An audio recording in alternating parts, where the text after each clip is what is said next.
Uh, MVP is a launchable version.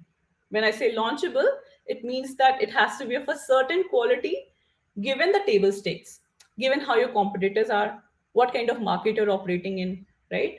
What kind of users you have. Are they really posh, premium, P1, like really tech enabled users, or are you launching for somebody who's like India, emerging India person who has just got a geophone and access to internet?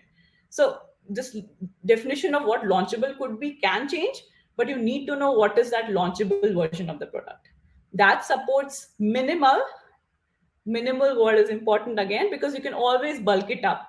You can always launch this ever completing product, but the problem is that if you spend too much time in building, you're actually losing valuable time of live market feedback. That's the biggest con of not launching something minimal, and that's why MVP is important, because otherwise you'll end up building too much without even realizing if you're going in the right direction, right?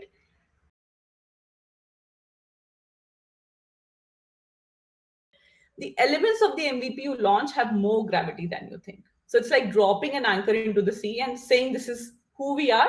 You know what? We will pivot and all, but you drop an anchor. So basically, this whole concept, let's just get something out there and start learning. There's a huge flaw in this, is because, like I said, right, if you don't polish the few things that differentiate your product before the launch, your early adopters will burn, right? And there'll be nobody then to left on to sort of build upon. And every product decision that you take has a gravity at this stage, because basically you are a team of people, you're a product team, and your natural tendency will be to keep building upon it. So you have not, when you launch an MVP, you took an anchor and put it into the sea. Now when you want to sort of build upon it, or you want to explore new terrain, it becomes difficult. You will not be able to go very far from it, because now that anchor is there, and and there's like now a lot of stimulus. You're getting a lot of data from the internet, from the launch. A lot of users are saying a lot of things. You're iterating yourselves. There's a lot happening. So what will happen is, there was a sea of this, like a lot of possibilities, but because you launch one MVP, you sort of restricted yourself there. So be very careful of what you launch first, because it has a lot more gravity than you think. You will think that, what, I'll pivot it, I'll just turn it around, but there's so much change you can do, because always there is this gravity that those first features, first set of product have.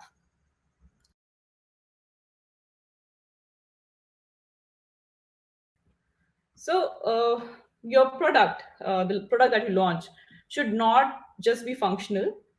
A lot of people think, what, this is an MVP, let's make it work and we launch it. It has to be functional, usable, and desirable for it to work.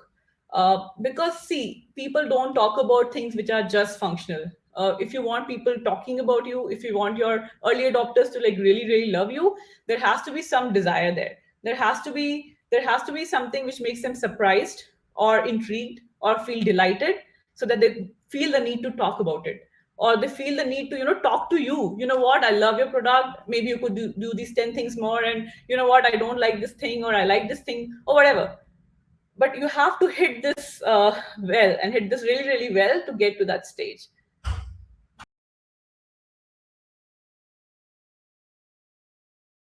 Is that the table stakes have become higher, right?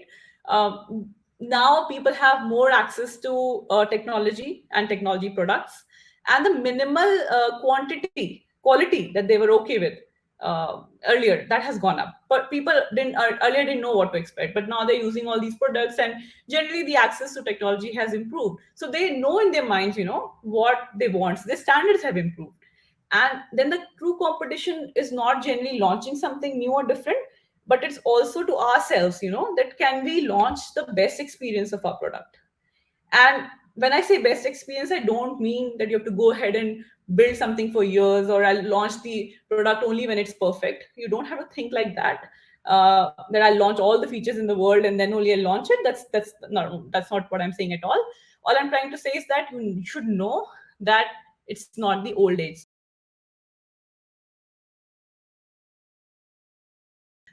First and most important, needless to say, is choosing the right problem. And we talked about why the product market fit has this word market, which is like supremely important. You need to understand, are you choosing the right problem? who are you building it for, and how are you building it. So you should you should be very clear about the why of the problem. We need to start with the real user problem, why it needs to be solved, and understanding the why will help you in problem discovery and also validating the opportunity. Now, it's easier said than done. You have to be really really get to it. What is actually the real problem? Talk to a lot of people, understand how big is that problem. Is it worth solving? Maybe it's like a problem which you solved, but the problem was not that big a problem any day in that customer's life, right? So understand the problem and user really well. Also understand why now.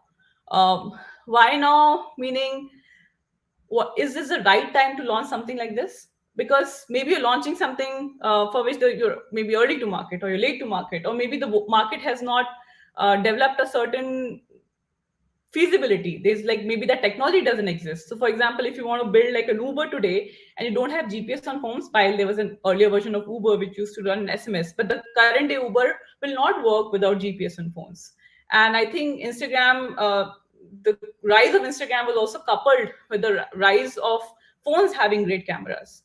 And and Dropbox would have not made sense if people just stuck to their desktop. Dropbox came into being when some people started using multiple devices and they wanted to use their data across. So why now sort of becomes as important as why. So you would see this term now, something called product market time fit also. So people say that timing becomes important. Again, an example which comes to mind is say the edtech companies. Maybe the edtech companies before the COVID time, I would say they were still in the early adopter phase.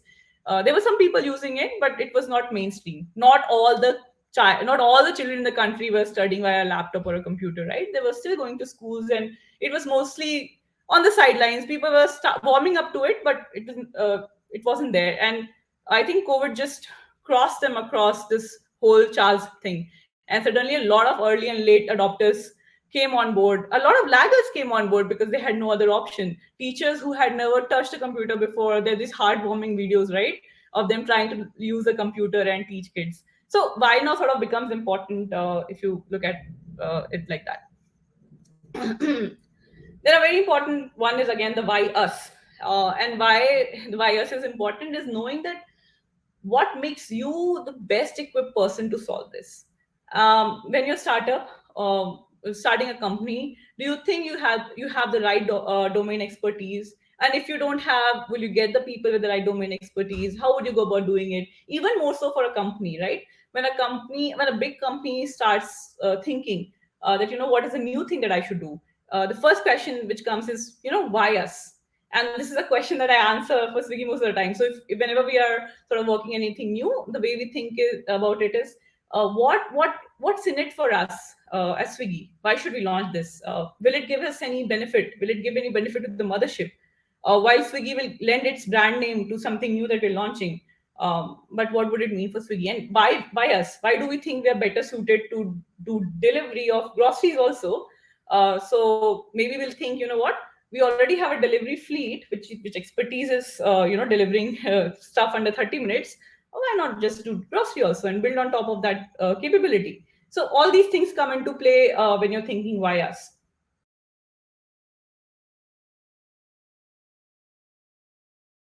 Always remember that MVP, or this early product that you launch to find PMF, is always a launch pad to try new things. So while we talk of that anchor dropping, right, you have to remember you can always do more. You always be learning from what's happening, how people are reacting to what you've launched.